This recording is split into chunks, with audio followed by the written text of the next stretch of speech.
रविवार का दिन सूर्यदेव को समर्पित है। मान्यता है कि अगर रविवार के दिन सूर्यदेव की श्रद्धापूर्वक पूजा अर्चना की जाए तो मनुष्य के जीवन में सुख समृद्धि और धन संपत्ति की कमी नहीं रहती है। साथ ही शत्रुओं से सुरक्षा भी होती है। सूर्यदेव का व्रत करने के साथ साथ अगर आप इनकी व्रत कथा सुनते हैं तो आपकी मनोकामनाएं पूर्ण हो जाती हैं। तो चलिए सुनते हैं सूर्यदेव की व्रत कथा। प्राचीन काल की बात है।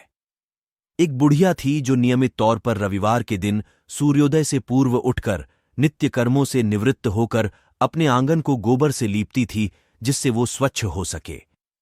इसके बाद वो सूर्यदेव की पूजा अर्चना करती थी, साथ ही रविवार की व्रत कथा भी सुनती थी।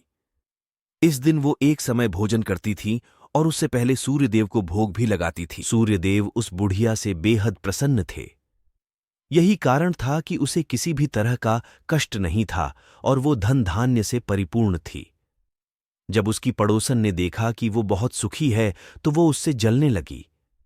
बढ़िया के घर में गाय नहीं थी, इसलिए वो अपनी पड़ोसन के आंगन गोबर लाती थी, क्योंकि उसके यहां गाय बंधी रहती थी। पड़ोसन ने बुढ़िया को परेशान करने के लिए कुछ सोचकर गाय को घर के अंदर बांध दिया।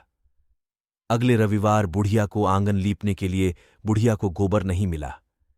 इसी के चलते उसने सूर्य देवता को भोग भी नहीं लगाया, साथ ही खुद भी भोजन नहीं किया और पूरे दिन भूखी प्यासी रही और फिर सो गई। अगले दिन जब वो सोकर उठी तो उसने देखा कि उसके आंगन में एक सुंदर गाय और एक बछड़ा बंधा था।